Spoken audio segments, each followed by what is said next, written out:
Boa noite. É uma noite especial para a gente, um amigo muito querido. E, como sabemos, os estudos feitos aqui envolvem a alma. E o que ele buscou para trazer para a gente hoje, ele buscou por meio da dor. Então, isso fica mais significativo. Desejo muito que as pessoas que vieram buscar respostas e consolos para os corações aflitos, daqui saiam melhores. A gente trouxe o nosso amigo Gilvan, que é trabalhador do CEFAC, né? Centro Espírita Amor, Fé e Caridade, mais conhecido como Centro do Marcos Leles. Ele veio com a esposa dele, Alessandra, muito bonita, a Alessandra acompanhando ele, com a filhinha Nicole. E é um prazer muito grande ter você, Gilvan. Fique à vontade, a casa é sua.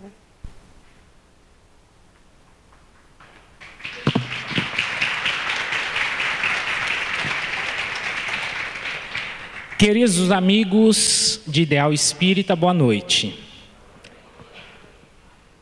O tema dessa noite, ele aconteceu de forma meio fisgada. Sabe o peixe que a pessoa joga a isca? O peixe começa a mordiscar, puxa o anzol, o pescador vai dar aquela fisgada. Foi mais ou menos assim. Eu mandei um material para o Oceandro e para a Estela. Aí eles falaram, puxa, que legal esse material, você vai falar lá no AELU sobre ele. Falei, que bom. Eu mostrei um material para melhorar, né, ainda mais o trabalho maravilhoso que eles já fazem, e eles me põem na berlinda aí, né? Mas enfim, é um tema muito bacana e que eu acredito que nós vamos conseguir aproveitar muito desse tema. O Espiritismo, como todos nós sabemos, ele é ciência, filosofia e religião. Mas não é necessariamente dessa forma. Eu gosto muito mais da definição que o Espiritismo é filosofia com base científica e repercussão religiosa. Ou seja, o Espiritismo, ele nos leva a refletir sobre o universo, sobre Deus, sobre todas as questões que na antiga Grécia os grandes pensadores refletiam. E nessa reflexão nós começamos a descobrir algumas coisas, como a imortalidade da alma, como a comunicabilidade dos espíritos. Então nós entramos numa seara um pouco complicada dessa filosofia. E Kardec nos trouxe, através do livro dos médiuns, uma forma científica de testar essas questões. Então, é filosofia com base científica e através dessas reflexões e dessas descobertas, elas só podem ocasionar em nós uma coisa: mudança. Porque se eu sei que a vida continua, que ela não acaba aqui, eu tenho que ter atitudes aqui para que eu chegue do lado de lá e nas outras vidas de maneira mais equilibrada. Então isso é uma repercussão religiosa. Então a gente não tem como desmembrar todas essas coisas quando nós falamos de doutrina espírita. Por isso que as pessoas que tentaram estudar apenas a ciência desmembrada da filosofia ou da religião, fracassaram. As pessoas que quiseram apenas a religião tornaram centros muito religiosos, se esqueceram da filosofia e da ciência, sucumbiram. Então não tem como a gente desmembrar essa tríplice visão da doutrina espírita, certo? Mas eu devo confessar para vocês que dessas 3 colunas, a que eu mais tenho curiosidade, pelo meu perfil de ser humano, é a ciência espírita. Eu sou daqueles moleques que quando ganhava um brinquedo, quando criança, desmontava para ver o que tinha dentro. E se a pessoa dissesse assim, olha, isso aqui é madeira. Aí eu falei, beleza, vamos cortar para ver se é madeira mesmo? Se é MDP, se é MDF ou se é madeira maciça. Então eu gosto de entender como as coisas funcionam. Então eu não me contento só em saber, bom, legal, a gente pode sair do corpo. Mas eu quis saber como, de que forma, entender todos os mecanismos que essas saídas proporcionam. E nós vamos ver na noite de hoje que eu busquei todas essas respostas apenas em Kardec, André Luiz e Ernesto Bozano. Está tudo lá. O que eu vou fazer talvez seja algo que não seja novidade para nenhum de vocês. O que eu fiz foi compilar essas informações nessa palestra, nesse bate-papo de hoje, que é sobre a emancipação da alma ou desdobramento. O que é a emancipação da alma?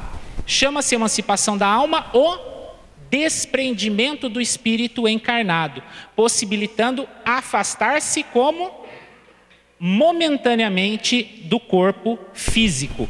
A emancipação da alma e o desencarne não são a mesma coisa.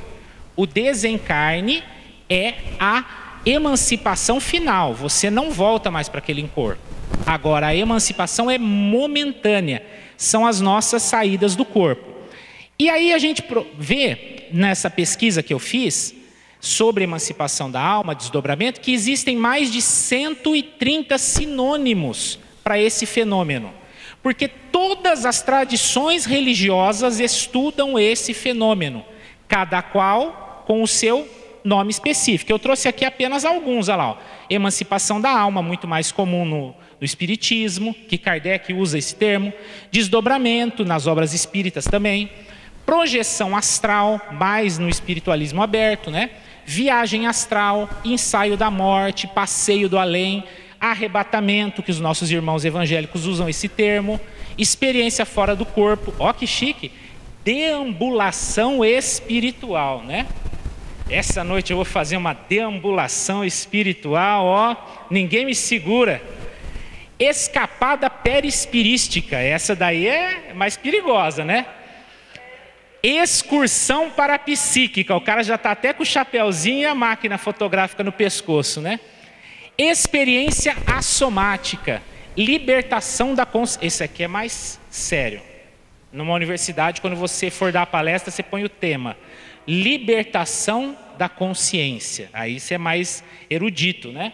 Despersonalização autoinduzida. Enfim, 130 ou mais sinônimos existem para esse fenômeno. E como que eu me deparei com esse tema? Primeiro que desde pequeno aconteciam umas coisas muito estranhas comigo. E aí eu perguntava para as pessoas não sabiam explicar direito. Na maioria das vezes a pessoa que mais sabia me explicar alguma coisa era a minha avó, que ela era médium, dirigia um centro espírita em São Paulo, e eu conversava com ela, ela me explicava, ó, isso é isso aqui é aquilo lá e tudo mais. E uma das coisas que eu tinha com muita frequência, desde pequeno, tenho até hoje, sonhos muito lúcidos. Eu vou dormir ou vou tirar um cochilo e fenômenos incríveis aconteciam comigo. E no começo eu achava, pura e simplesmente isso é criatividade, isso é mente de criança e tudo mais. Fui crescendo, né? Só que quando eu fiz 16 anos, eu comecei a estudar o espiritualismo. E eu vou falar aqui um resumo, e não pense que isso aqui é para inflar meu ego de maneira nenhuma. É só para vocês entenderem a jornada que eu fiz para chegar até aqui. E aí eu estudei teologia católica, teologia espiritualista, teologia evangélica, tive contato, li a Bíblia, li teosofia, li Mahabharata, li os Vedas, os Upanishads, o Bhagavad Gita, enfim, eu fui tendo uma sede de poder encontrar respostas para aqueles fenômenos que eu tinha, e normalmente eu sempre parava numa determinada questão. Aqui você tem que ter fé, daqui em diante é o mistério da fé. E eu não me contentava com isso. Já a doutrina espírita, ela sempre me dizia, aqui você tem que pesquisar mais, você tem que fazer mais perguntas. Essa é a maravilha da doutrina espírita. É essa insaciedade de você sempre querer mais respostas. E anos se passaram com muitas coisas acontecendo na minha vida, até que culminou num momento específico, que foi o desencarne do meu irmão. Eu tive um irmão, eu tenho, aliás, né, na pátria espiritual, que ele foi dependente de álcool e ele teve uma trajetória terrível. Nós cuidamos dele muitos anos até que ele veio a desencarnar. E nessa trajetória de doença, de sofrimento e tudo mais, eu via que a situação dele era muito difícil. E uma bela noite, minha mãe me ligou, olha, ele está muito mal, vem aqui para Potirendaba, eu morava aqui, né? Ele lá, porque talvez você não veja seu irmão, ele estava já em coma, né? Na unidade de tratamento intensiva lá, e eu falei, mãe, olha, a senhora passou já essa noite, vai dormir que eu fico com ele aqui. E eu vivi uma experiência incrível, porque meu irmão em coma, e eu conversava mentalmente com ele, eu fazia perguntas para ele, e as perguntas que eu fazia movia o nível de oxigênio no cérebro. Ele já estava num grau de coma, e quando eu fazia perguntas, logo depois o nível de oxigênio dele subia, se mantinha estável, como se ele estivesse me dando uma resposta, e baixava depois para um nível de coma mais profundo. E eu vivi essa experiência por 2 horas. No final dessa conversa, onde eu disse mentalmente tudo o que eu queria dizer para ele, o nível de oxigênio dele baixou para abaixo de 40. E ele desencarnou nos meus braços ali. E nessa noite foi um impacto muito forte para mim e me gerou um desejo ainda mais profundo de estudar espiritualidade. Porque eu vi e eu sabia, pela doutrina espírita, que não existe milagre. Uma vez que você desencarna numa situação ruim, você vai estar numa situação ruim do lado de lá. Ninguém vira anjo depois do desencarne. Então eu pensei, poxa, se meu irmão desencarnou nessa situação, ele não está bem do lado de lá, então eu quero ajudá-lo. E lendo um livro de Chico Xavier, Sexo e Destino, eu vi o trecho onde a Marita se encontrava com o pai durante o sono. Eu falei, é isso aqui que eu tenho que estudar mais profundamente. E eu comecei a me aprofundar nessa questão dessa busca pela emancipação da alma. Então foi aí que esse tema entrou profundamente na minha vida. Eu fiquei, nessa época, a minha sede de resposta era tão grande que eu lia um livro a cada 2 dias. De tanto que eu estava maluco buscando informação, sabe? Eu trabalhava, terminava as coisas que tinha para fazer e ia ler. Foi uma busca incrível. E aí, pessoal, eu encontrei, dentro da série André Luiz, algumas questões interessantes. Então vamos lá, vamos entender alguns processos. Porque veja bem, a gente sabe que a gente sai do corpo, correto? Agora, vocês sabem como o processo acontece? E é isso que nós vamos buscar entender nessa noite, como esse processo acontece. No livro, Nos Domínios da Mediunidade, eu peguei aqui só um trechinho para a gente poder analisar, que é uma sessão mediúnica que está acontecendo, sendo amparada pela equipe espiritual da casa, auxiliando esses médiuns aqui. Chegar a vez do médium Antônio Castro, profundamente concentrado, denotava a confiança de que se oferecia aos objetivos de serviço. Aproximou-se dele o irmão Clementino, espírito, e à maneira do magnetizador comum, impôs-lhe as mãos, aplicando passes de longo circuito, ou seja, passes de corpo inteiro, pelo que a gente entende aqui. Castro, como que adormeceu devagarinho, inteiriçando-se-lhe os membros. Nós vamos entender isso aqui, ó. Isso é uma das fases do desdobramento. Do tórax emanava com abundância um vapor esbranquiçado que, em se acumulando à feição de nuvem, depressa se transformou à esquerda do corpo denso numa duplicata do médium. Dentro do plano espiritual, todas as coisas têm uma cópia, que André Luiz chama em evolução em 2 mundos de duplo etérico. Então todas as coisas têm cópias no mundo espiritual. O nosso corpo, esse púlpito, essas cadeiras, que é chamado de duplo etérico. Então aqui ele está formando através de energias, que aqui eles estão falando como se fosse uma fumaça. Hoje, com o advento da tecnologia, nós sabemos que isso daqui é um tipo de matéria de ectoplasma, o mesmo que forma as antigas TVs de plasma, em tamanho ligeiramente maior. Também nós vamos entender esse tamanho ligeiramente maior. Portanto, o que aconteceu aí? Reunião mediúnica, os médiuns ali em volta da mesa, os espíritos dando assistência, e para aquele trabalho eles aplicaram passes em um médium e tiraram esse médium do corpo, os espíritos. Tá? Isso é o que eu chamo de desdobramento patrocinado, nós vamos entender também. Para a gente entender esse fenômeno que esse trecho nos narra, é preciso nós entendermos que nós temos basicamente 4 corpos. Os orientais, se você for estudar lá o xamanismo do lado oriental, né, que lá o hinduísmo, enfim, eles dizem de 7 corpos. Mas o que a ciência espiritualista conseguiu comprovar e o que os livros de André Luiz, principalmente Missionários da Luz, nos mostra, são apenas 4. Então nós vamos estudar esses 4. Olha só, o primeiro, o corpo físico, que é esse aqui que vai apodrecer lá o dia que a gente desencarnar. O segundo é o corpo energético. Normalmente, nas casas espíritas, a gente não fala tanto desse, a gente fala mais do perispírito, tá?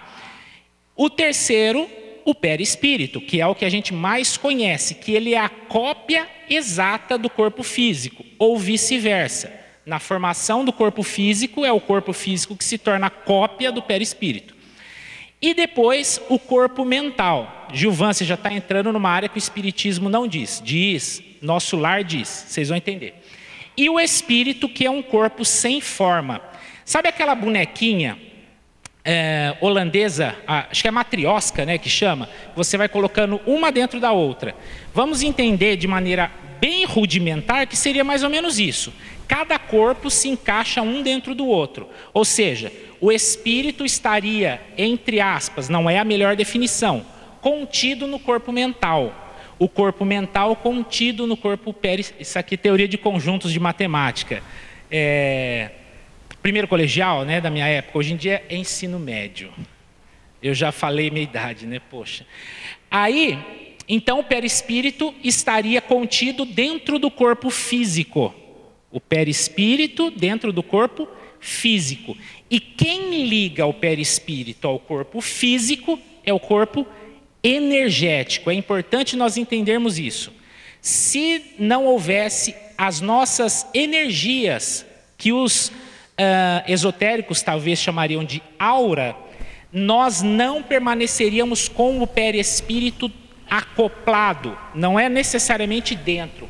Em física quântica a gente entende que não é. Bom, enfim, acoplado dentro do corpo físico, certo? É o corpo energético.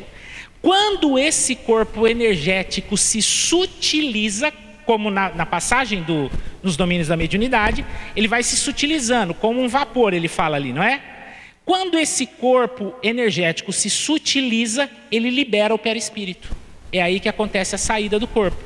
Aí você fala, Gilvan, e se vocês tiverem dúvidas, perguntas e tudo mais, no final eu vou dar uns minutinhos para quem quiser fazer alguma pergunta e a gente bater um papinho, tá? Aí você me pergunta assim, Gilvan, se eu sair do corpo, não pode vir um espírito e tomar meu corpo, que nem eu vi no filme Insídios lá? Não. Por quê? Porque você está ligado, corpo perispirístico, ao corpo físico através das energias. Enquanto esse laço energético não é cortado pelos espíritos especialistas em desencarne, como nos mostra no livro Os Mensageiros, nós não podemos nos desligar do corpo físico para que outro espírito se desligue. E no momento em que é cortado esse laço fluídico energético, outro espírito não pode tomar posse ali. Somente no momento da fecundação essa ligação pode acontecer. Então não há perigo de sair do corpo e alguém tomar seu corpo, tá? Pode ficar tranquilo que você vai ter que carregar ele até o fim. Então vamos lá. E quando essa energia se sutiliza, acontece um fenômeno da física e da física quântica, que é a elasticidade dos materiais. Então, o corpo energético fica mais elástico e ele cria um cordão fluídico e você se afasta do corpo físico. É esse exemplo que nós temos aqui. Aqui na cama seria o corpo físico e aí você vê o perispírito da pessoa aqui, ainda com uma volta energética aqui, porque as energias estão envolvendo o perispírito, e essas energias sutilizadas formam o que muitas tradições chamam de cordão de prata. André Luiz chama de laço fluídico, Kardec também. Então esse laço fluídico, que nós podemos chamar de cordão de prata, tem umas que dizem cordão de ouro, mas é prata porque muitas pesquisas que foram feitas, ele teria uma cor prateada, por isso esse é o nome. Chico mesmo cita que ele conseguia diferenciar um encarnado de um desencarnado porque ele via um laço fluídico saindo da cabeça perispirística dele. Então ele sabia que aquela ali era uma pessoa em desdobramento sendo atendida naquela mesa mediúnica. Chico via isso. Enfim, e lá o corpo mental lá em cima se projetando. Gilvan, mas na doutrina espírita eu nunca vi ninguém falar de corpo mental. Vamos lá então. Primeiro livro de André Luiz, Nosso Lar. André Luiz narra o desencarne dele, certo? Não mudei o slide não. André Luiz narra o desencarne dele, narra os 8 anos que ele passa no umbral, né? E depois narra as peripécias dele no mundo espiritual. Então ele é o nosso jornalista. Mas está dura essa garrafinha, minha gente? Irmão, muito obrigado. André Luiz, então ele narra toda a caminhada dele em Nosso Lar. E lá em Nosso Lar, ele está como? Encarnado ou desencarnado? Desencarnado.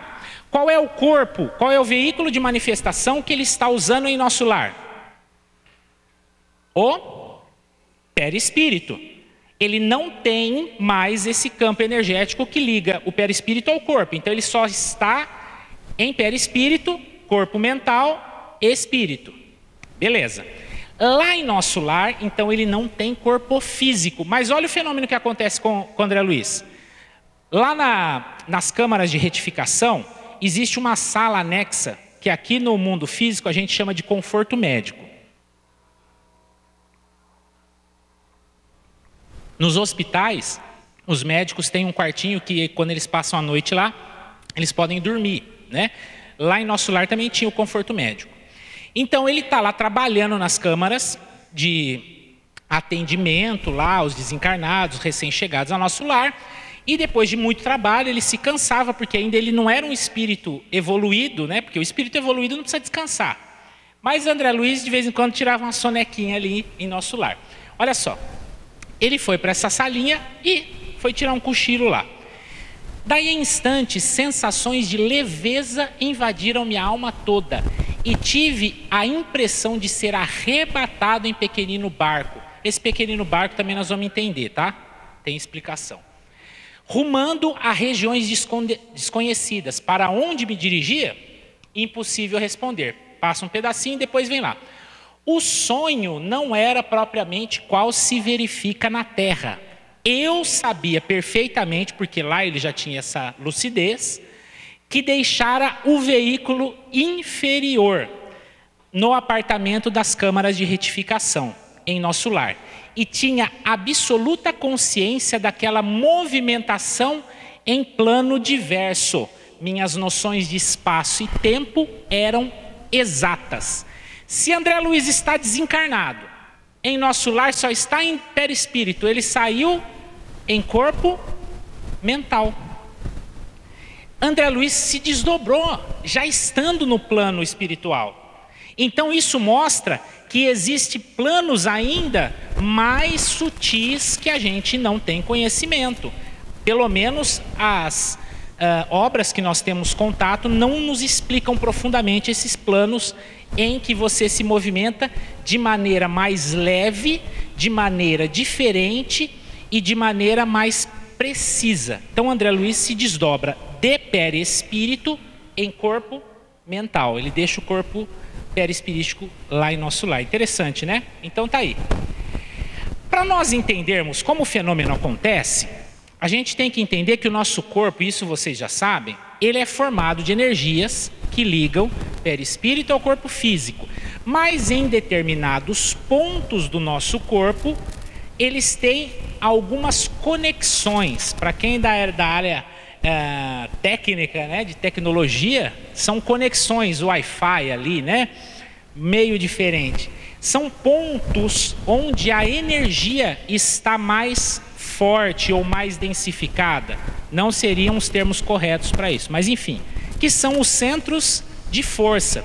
como André Luiz explica nas obras dele. Ele cita os centros de força, tanto nos Missionários da Luz, quanto nesse trecho que eu peguei aqui de Entre o Céu e a Terra.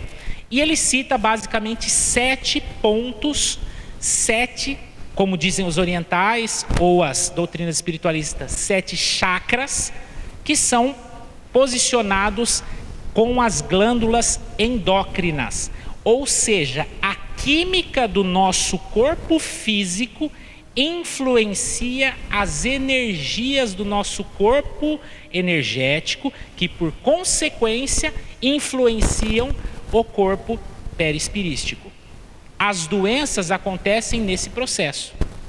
O corpo mental influencia as energias. Essas energias nesses pontos aqui se densificam e energia parada gera doença, como a dengue. Água parada gera um mosquito, né? Quando a energia está parada, ou seja, quando eu deixo de amar, quando eu deixo de me relacionar, a energia se densifica, ela fica parada. A energia, ela tem que fluir. Eu tenho que doar amor, eu tenho que doar boas vibrações para você e receber em troca as suas vibrações. Quando eu fico fechado no meu mundinho, essa energia se densifica. Por exemplo, no chakra ou centro de força coronário.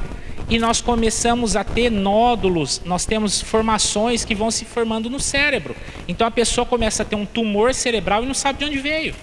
Talvez por conta dessa densificação energética de muitos anos de rancor, ódio, falta de perdão. E vai formando essa densificação energética que passa para o perispírito e vem para o corpo. Leva muitos anos para se formar. Ou seja, então é muito tempo a gente estacionado no mal para que a gente venha adoecer. Então, quando adoecer, você tem que se questionar. Pô, vai ver que eu já estou umas 2 reencarnações odiando fulano, hein? Não é melhor resolver? Pois bem, então esses centros de força são ligados a glândulas endócrinas. Ou seja, são glândulas, eu não vou falar tão complicado, secretoras, né, de determinados neurotransmissores ou questões químicas, mas enfim, essas glândulas são as que regulam o nosso organismo. O sono, a vigília, o desejo sexual, o apetite, a vontade de você levantar e trabalhar. Essas glândulas regulam tudo isso. A vontade de você ir ao banheiro, a sua digestão, todas essas funções são automáticas e são reguladas por glândulas endócrinas. Por exemplo, lá no chakra coronário ou centro de força, que fica posicionado no topo da cabeça, ele está ligado à glândula epífise ou pineal, que seria a glândula mestre da mediunidade, das questões espirituais, que a medicina até pouco tempo atrás não estudava tanto ela. O chakra ou centro de força cerebral, que estaria aqui na frente, que os orientais até chamam de terceiro olho, está ligado à hipófise ou pituitária, que é a glândula mãe das demais glândulas que fazem você ter determinados processos. Por exemplo, na hora que você começa a engordar muito, você vai ter um problema na tireoide. Então, houve uma desregulação aqui da hipófise que acabou atingindo a tireoide e levou um desequilíbrio, melhor dizendo, hormonal do teu corpo. Então, lá no chakra laríngeo ou centro de força, que fica aqui, ele está ligado à tireoide. No cardíaco, todo mundo pensa que é ao coração. O coração não é uma glândula endócrina, ele é um órgão. A glândula que ele está ligado é o timo, que regula tanto o coração quanto os pulmões, tá? Então, quando você tem aquele sufoco, às vezes, é porque o seu timo ali está secretando algumas substâncias erradas. Pode ser um desequilíbrio energético no centro de força cardíaco, que muitas vezes está relacionado às emoções, mas não necessariamente. O gástrico, que está ligado ao pâncreas. Também o genésico, que nos homens está ligado aos testículos, nas mulheres aos ovários. Então, às vezes a pessoa não consegue engravidar, pode ter um problema no centro de força genésico, né? Então, uma ligação do passado ou um problema do presente que acaba criando um desequilíbrio energético ali. E o básico, que estaria ligado às suprarrenais, é aquele que dá injeção de energia aí. Então, existem algumas mudanças, algumas diferenças em alguns livros. Tem alguns que tiram o genésico e colocam o esplênico, que estaria ligado ao baço. Mas a maioria das obras considera o genésico. E o esplênico seria um centro de força secundário. Existem os terciários, enfim, tá? É um resumo, pessoal. Vamos lá. Quando nós trabalhamos, como eu disse, as nossas energias, elas fluem, como André Luiz fala na obra Evolução em Dois Mundos. Quando a nossa energia está trabalhando em um circuito fechado, ou seja, ela está circulando, e também no mecanismo da mediunidade. Ele fala isso. Então, as nossas energias estão liberando os nossos centros de força, certo?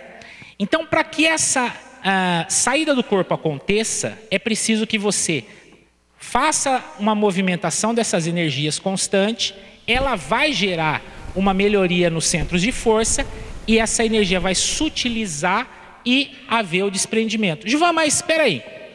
Quem são as pessoas que saem do corpo? Todos nós. Todas as noites, sem exceção. Vou repetir. Todos nós saímos do corpo. Quando? Todas as noites, sem exceção. Nossa, Gilvan, mas que coisa... Você me falou um negócio aqui que agora eu fiquei cafifado com esse negócio. Eu saio do corpo? Saio. Todas as noites? Todas as noites. Ué, mas por que eu não sabia disso? Porque 99,999 dízima periódica das pessoas não se lembram das saídas do corpo. Por quê? Porque não trabalha as energias. As energias estão mais duras. E aí faz com que os chakras não funcionem, as conexões entre corpo físico, perispírito, corpo mental não aconteçam, e você vive as experiências e na hora que você volta para o corpo, elas são perdidas. Porque saiba você que o perispírito tem um cérebro. Você, quando está no perispírito, ele tem um cérebro dele. Ele não compartilha o cérebro físico. Aí você, quando está acoplado, que nem nós estamos agora, conscientes, nem todos, quando a gente está consciente, acordado, a gente está pensando pelo cérebro físico. Só que essa informação está sendo baixada para o cérebro espiritual, em tempo real. Quando a gente sai do corpo, a gente passa a pensar no cérebro perispirístico. E quando a gente volta, essa informação precisa ser baixada. Só que tem um problema. O cérebro do perispírito tem muito mais terabytes do que o cérebro físico. Quando você faz o download, ele aparece memória insuficiente. Aí você fala, eu não saí do corpo. Saiu, é que perdeu o download. É exatamente isso. Aí é que vem os níveis de consciência nas nossas saídas do corpo. Aí é que nós vamos entender, gente. Nós precisamos ter muito cuidado em interpretação de sonhos. Muito cuidado. Por quê? A informação, quando é baixada do cérebro perispirístico para o cérebro físico, existe uma diferença de memória. Então ele não baixa todas as informações, a informação é fragmentada. Então você viu a sua tia desencarnada, quando você vem para o corpo físico, você é católico, sua tia era uma pessoa cheia de luz, você vai falar, vi Nossa Senhora. Essa noite eu sonhei com nós, vou rezar 3 terços. Se você é evangélico, você viu o seu mentor espiritual, volta para o corpo e fala, sonhei com o pastor essa noite. Pastor é uma bênção. Ele foi visitar minha casa. E assim por diante. Nós fazemos uma interpretação muito mal, e desculpe o termo, e porcamente, daquilo que a gente viveu lá fora. Por quê? Porque as nossas energias estão desequilibradas. Então a gente chega lá fora do corpo como inconsciente. Quanto mais próximos do corpo físico nós estamos, vou explicar quando eu disse que todo mundo sai toda noite. A saída mais comum que nós temos é aquela saída de 30 centímetros. Como assim, Gilvan? A gente está dormindo, Chegou à noite cansado, bateu aquela feijoada que sobrou do domingo, né? Dormiu. Aí você vai ter um sono meio desequilibrado, porque assim, as nossas saídas do corpo em níveis de consciência se dão conforme o determinado momento que a gente sai do corpo. Por exemplo, o nosso cérebro funciona em ondas que são medidas por hertz. Então são as ondas beta, alfa, teta, né? Então conforme mais lento o nosso cérebro vai ficando, mais inconsciente a gente fica. Se a gente consegue sair do corpo logo depois que adormeceu, a gente sai mais consciente. Se a gente dá aquela dormida pesada e já cai em sono profundo, a gente sai inconsciente. Porque o corpo físico adormece o corpo espiritual. Porque está trocando energia ali. Bom, vamos lá. As saídas podem ser inconsciente, que é aquela que acontece com todo mundo, sai, vive um monte de coisa, volta e não lembra de nada. Nossa, mas essa noite foi terrível, não dormi bem. Eu acordei com uma dor no corpo, um cansaço, vai saber para onde foi, né? Ou às vezes a pessoa acorda radiante, meu Deus do céu, mas olha, dormi que foi uma beleza. Saiu inconsciente, viveu uma experiência bacana, não vai lembrar, e acorda no outro dia bem. A saída semiconsciente ou sonho lúcido. Essa daqui é a mais comum. Você pensa que saiu do corpo, que viveu uma experiência, mas na verdade é só aquela fase que o cérebro está pegando as informações da memória recente e guardando na memória profunda. Então vai passando aquele flashback do seu dia e você tem sonhos que normalmente são desequilibrados. Não tem começo, meio e fim. Primeiro eu estava comendo com uma pá de pedreiro, depois eu subi no unicórnio, quando eu vi eu estava no topo de uma igreja que na verdade estava nevando pra caramba no meio do Saara. Tem alguma coisa errada aí. Pelo menos eu desconfio. Então esse é o tipo de sonho lúcido que você lembra, mas ele é completamente desorganizado, não tem pé nem cabeça. Por quê? Porque é o momento que você está próximo ao corpo físico e você está vivendo a processamento da memória recente para a memória profunda. E existe o tipo mais difícil, que é a saída consciente, que é aquela que você sai. Às vezes, isso é muito difícil, você vê o seu próprio corpo deitado na cama, aí a pessoa fala, meu Deus, desencarnei. Eu nem resolvi tudo que eu tinha que resolver, já estou, né? Normalmente quando isso acontece, você se desespera, o corpo físico traciona e você volta para o corpo. Aí dá aquele tranco, você tem aquela sensação de falsa queda, sabe? Já teve essa sensação? Você está dormindo, daqui a pouco você fala um troço assim, fala, meu Deus do céu, que caminhão que me atropelou. É isso aí. Quando você cai, entre aspas, de volta no corpo físico com muita violência, é que dá essa sensação de falsa queda. A saída consciente, ela acontece quando você sai do corpo logo depois de adormecer. Tem um amigo que chama isso de sono da morte. Sabe aquele dia que você está assim, que você já deita na cama, você conta até 10, chega no 5, você já parou de contar e já dormiu? Normalmente é onde saem as saídas mais conscientes. Ou quando a pessoa tem domínio energético e ela decide sair. Senta nessa cadeira, fala, eu vou fazer uma concentração aqui e vou sair do corpo.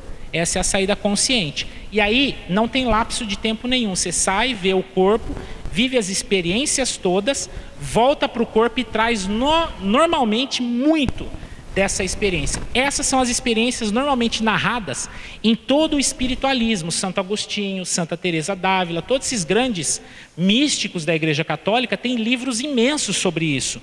Ou essas saídas do corpo, por exemplo, da Dona Egorina Cunha, que ela desenhou nosso lar para depois inspirar no filme. São saídas extremamente conscientes. A pessoa volta fazendo desenhos, relatando, gravando o que viu lá. Tá? Normalmente, eu faço, quando eu tenho saídas do corpo, e eu não gosto muito de contar os meus relatos para vocês não pensarem que eu sou louco, e também para não me parecer prepotente, né? Mas assim, normalmente eu tenho as minhas experiências e eu gravo em áudio. Eu deixo sempre o celular ali, um gravador de áudio, e eu gravo. Então essas experiências, primeiro que eu não acredito nelas, eu duvido. Então eu gravo. para assistir anos depois, para ouvir anos depois. Se aquilo fez algum sentido, eu falo, estava fora do corpo mesmo, danado.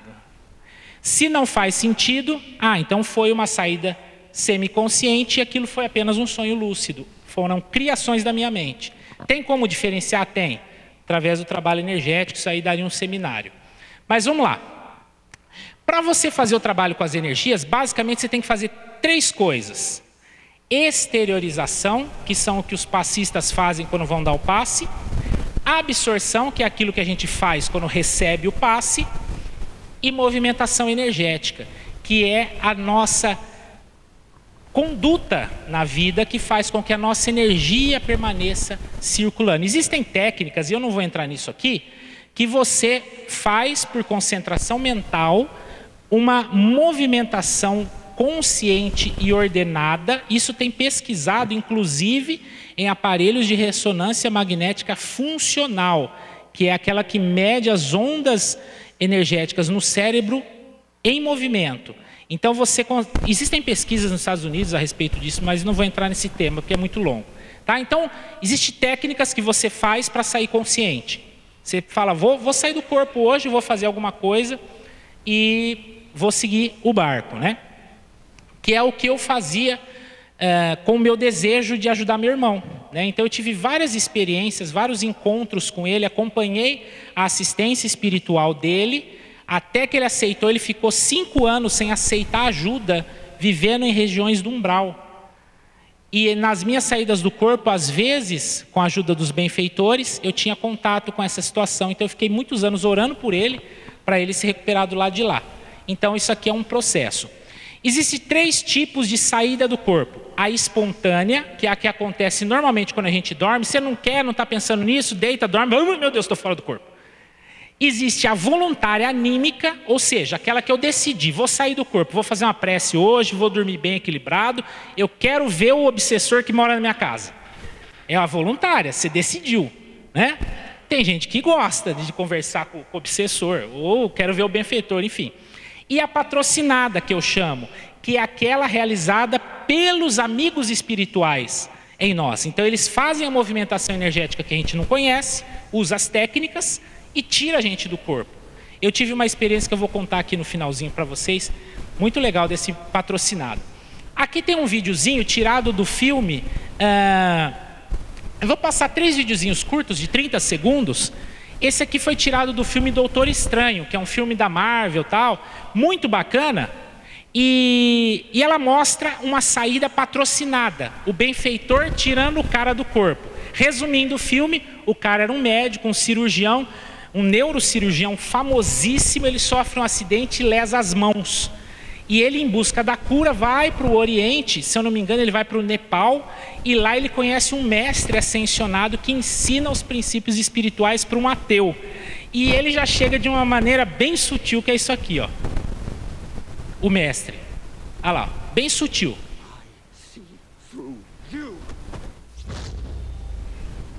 Dá uma porrada no peito dele e tira ele do corpo. Perispírito e até o corpo energético se desmembram aqui. Ele fica louco, meu Deus, estou fora do corpo, sou ateu, não acredito na alma, olha lá. Ó. E ela faz assim em volta, pum. Aí ele fala, o que você fez comigo? Só estou te dando a oportunidade de comprovar aquilo que você estava me perguntando. Aí ele fala assim, o que você colocou no meu chá? Tinha LSD? Ela fala, não, só algumas ervas. Não tinha nada, era um chá, né? O próximo slide é o próximo vídeo é um tipo de saída voluntária. No mesmo filme Doutor Estranho, depois que ele aprende as técnicas, mostra ele à noite estudando fora do corpo. Olha que legal. Aqui ele já sabe sair do corpo, ó. Olha lá, o corpo dele deitado aqui, eu não sei se está muito claro, vocês não estão vendo. E ele aqui no perispírito fora do corpo estudando, ó. Talvez está meio escuro. Volta novamente, fazendo favor. Olha lá, ele deitado na cama, dormindo. E ele fora do corpo ali. Essa é uma saída voluntária, ele já sabia as técnicas. E nesse outro slide aqui, nesse videozinho, é tirado de um filme chamado Se Eu Ficar. É um filme muito bonito com a Chloe Grace Moretz, que ela tem um acidente de carro, os pais morrem e ela fica durante alguns dias em coma, mas ela tem uma saída lúcida no momento do acidente e fica vivenciando desde o acidente até todos os dias no hospital fora do corpo. Olha lá. Aí é o acidente, isso daí já é o perispírito. Ela está caída lá atrás, ó. Eles estão atendendo, ela, o que está acontecendo, meu Deus, papai, mamãe? Quando ela bate o olho, ela lá no chão. Isso é o que acontece às vezes com a gente, que você sair do corpo consciente, vê o corpo e fala, meu Deus, desencarnei. Foi a primeira coisa que ela pensou, morri. Estou morta. Eles socorrem ela inclusive vai na ambulância junto com o corpo. Só que ela não está vendo, ela está ligada energeticamente ainda ao corpo. Então nas experiências de quase morte, tem o laço fluídico, o cordão de prata ligando o corpo. Acorde, acorde. Não estou traduzindo em inglês não, é que eu assisti o filme, tá? Let's move. The Bosco coma's at a 7. Tell Portland to have a trauma team ready. Bosco coma? Why do you need a trauma team? One female late teens critical en route to Portland. Olha lá, ele fala o hospital para qual ela vai. Dad! Teddy! Let's go, Dimitri. Enfim, isso daqui seria uma experiência de quase morte. Normalmente, quando nós estamos muito sedados, quando nossa onda cerebral está entre o teta e o delta, acontece esse tipo de experiência, que você sai do corpo muito consciente, porque o corpo físico adormeceu muito. E algumas sensações ou sintomas de saída do corpo, que eu vou falar aqui, com certeza alguma delas você já teve. Primeira, sensação de falsa queda, que eu já citei aqui. Está dormindo, a minha esposa é um negócio incrível. Eu tenho inveja dela e não sinto vergonha em dizer. Eu tenho dificuldade para dormir, eu levo horas para pegar no sono. A minha esposa, ela é que nem o Tom 10 segundos daquele filme Se Fosse Verdade. Ela não dorme em 10 segundos, ela dorme em 5. Ela fala uma frase, no meio da frase ela ronca. Eu tenho uma inveja dessa capacidade. E como ela dorme muito rápido, às vezes eu nem percebi que ela dormia, ela já está caindo. Aí eu tô deitado lá assistindo o filme, eu sinto um tranco na cama, assim, eu falo, o que aconteceu aí? Já está caindo?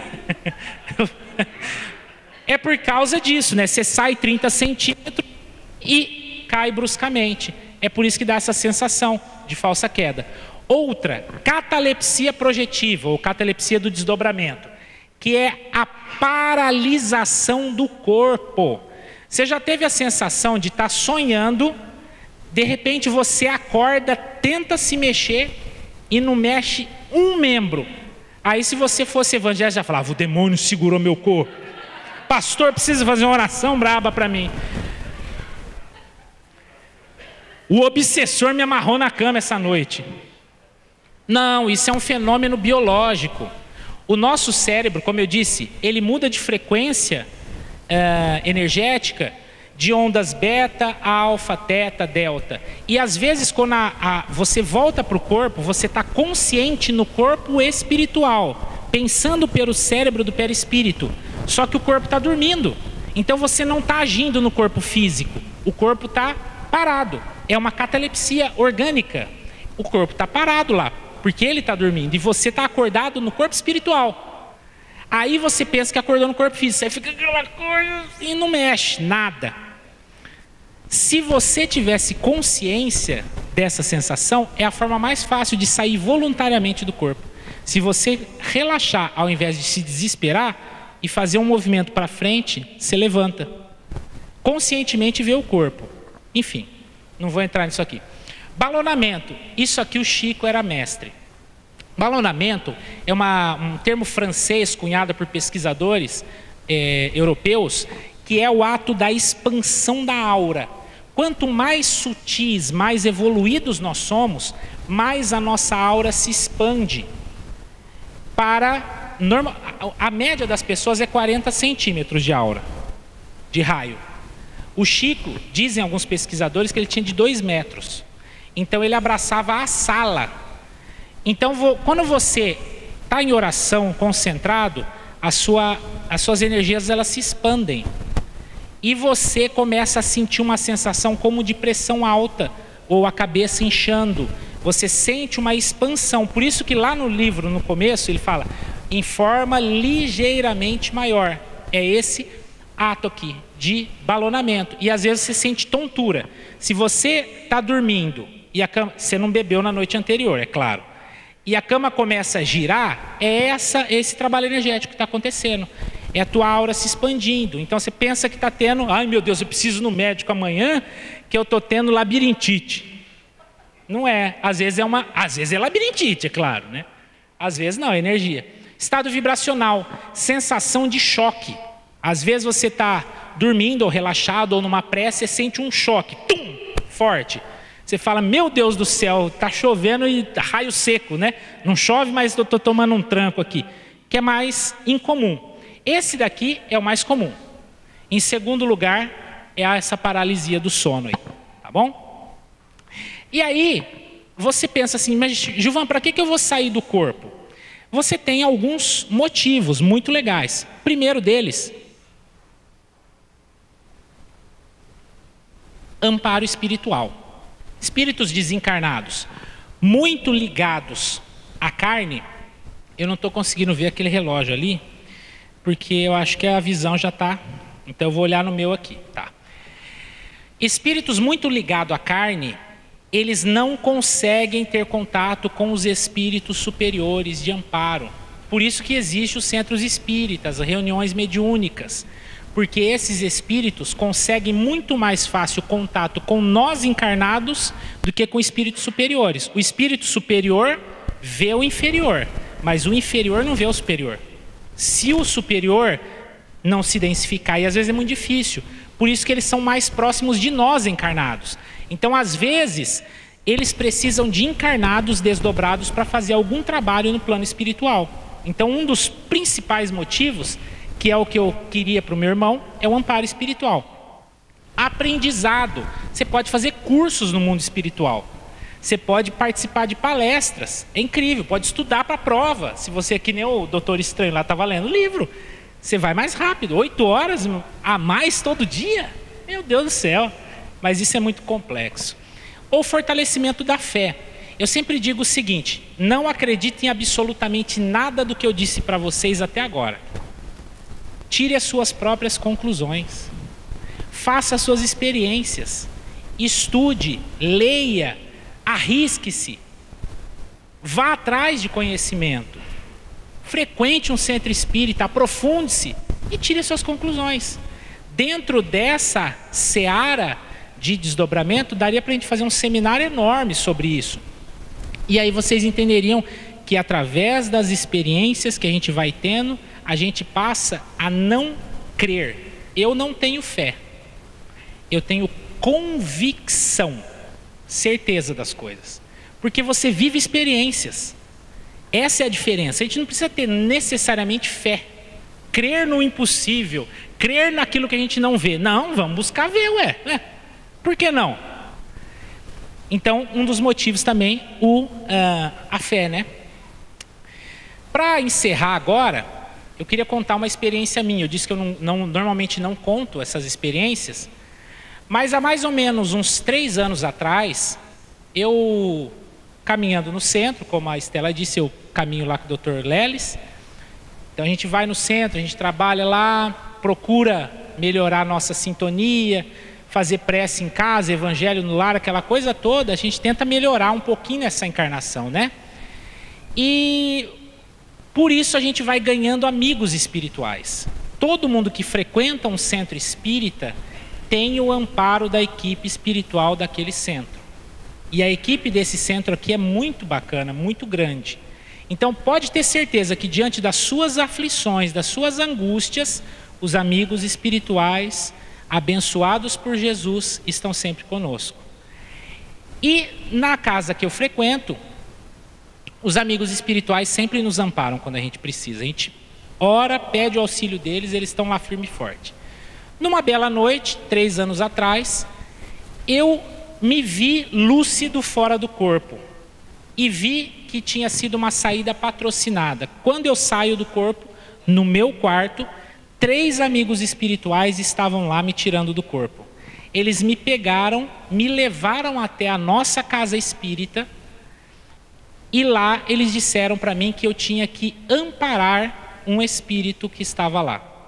99% das minhas experiências, 99 não, a totalidade das minhas experiências eu interajo com adultos, porque no mundo espiritual a pessoa é aquela idade que ela mais se amava, mais gostava, então normalmente são adultos.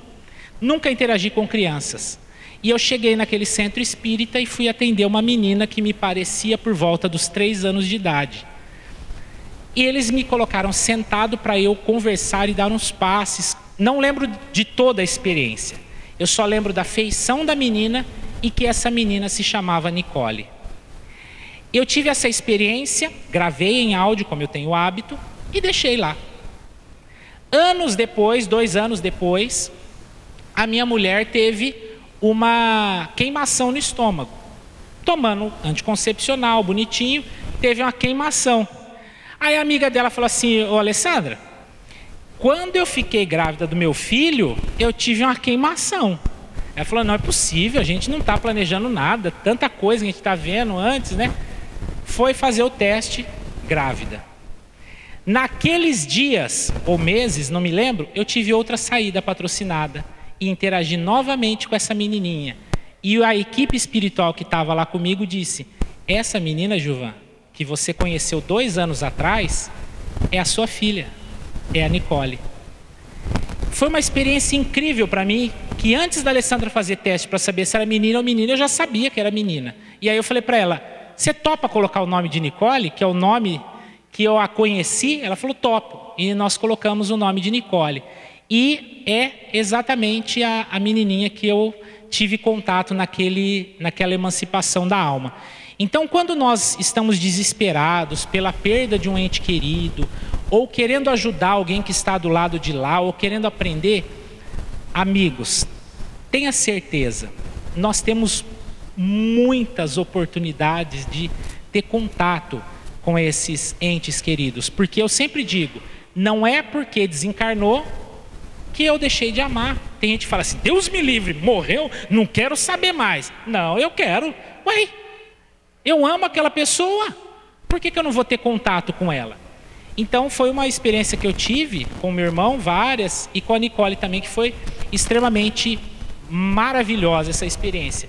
Aqui estão algumas obras que eu usei, né, como fonte aí, e eu vou terminar com esse videozinho, e aí eu abro uns 3 minutinhos para perguntas, se alguém tiver alguma dúvida. Esse filme chamado Mar Adentro, vocês já notaram os outros 2, né? Esse filme Mar Adentro, inclusive eu tenho um canal chamado Espiritualidade Cine TV, eu falo de filmes que tem alguma coisa de espiritualidade lá, enfim. Esse filme aqui é fantástico, só resumindo. É um homem que era pescador e viajava de barco, é um filme europeu lindíssimo, e ele amava o mar, a coisa mais importante da vida dele era o mar. E ele um dia pulou, mergulhou numa área lá, que tinha uma pedra, uma rocha. Isso é história real, tá? Esse filme é baseado na história de um cara lá, não lembro o nome. E ele pulou e ele fraturou aqui a coluna vertebral bem em cima, e ele ficou tetraplégico. Então ele não podia fazer mais nada além de mexer boca e olhos, mais nada. História real. Ele é um filme falando sobre eutanásia, enfim. Mas ele tem uma cena fantástica, porque uma repórter vai entrevistar ele e diz assim: e o mar, você não tem saudade do mar? Ele vira para ela e diz assim: não, quando eu quero ver o mar, eu voo.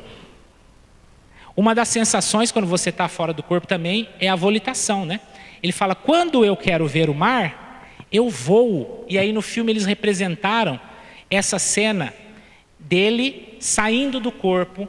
Ele é tetraplégico, tá? Na hora que ele levanta da cama, aqui vocês vão ver esse trechinho, já é ele fora do corpo.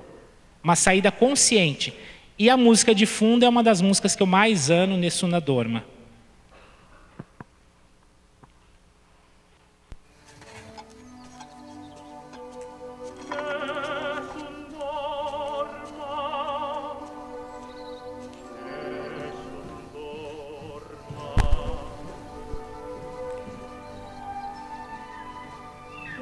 Furia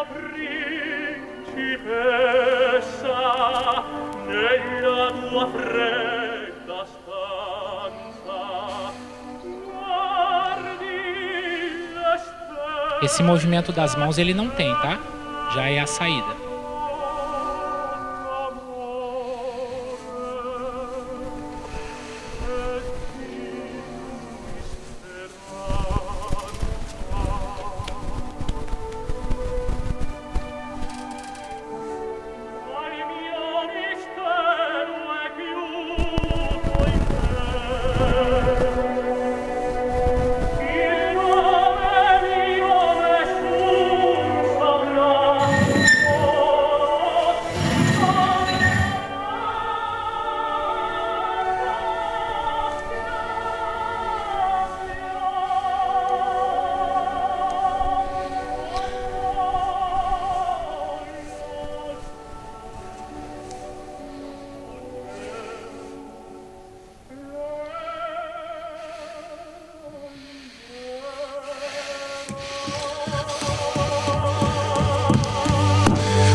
Que eu tô aqui junto com vocês, mas eu choro vendo essa cena. Eu choro muito em filme, viu?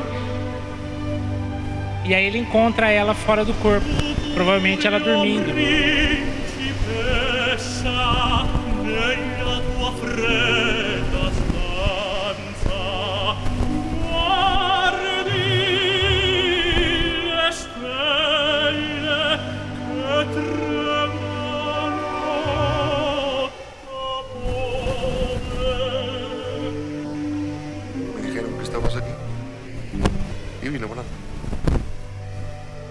Não te falei quando eu quero ver o Mario eu voo?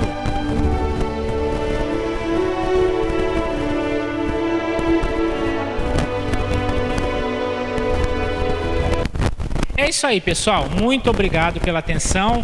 Desculpe se faltou alguma informação. Tá aí meu e-mail, meu WhatsApp. Eu não atendo o telefone, tá? Só WhatsApp. Tiver alguma dúvida, e no final eu vou ficar aqui se alguém tiver alguma dúvida, alguma pergunta para fazer, fiquem à vontade, tá bom? Muito obrigado pela atenção de todos e quero agradecer imensamente o carinho de vocês em terem me convidado e ter ficado pacientemente aqui me ouvindo, tá bom? Muito obrigado.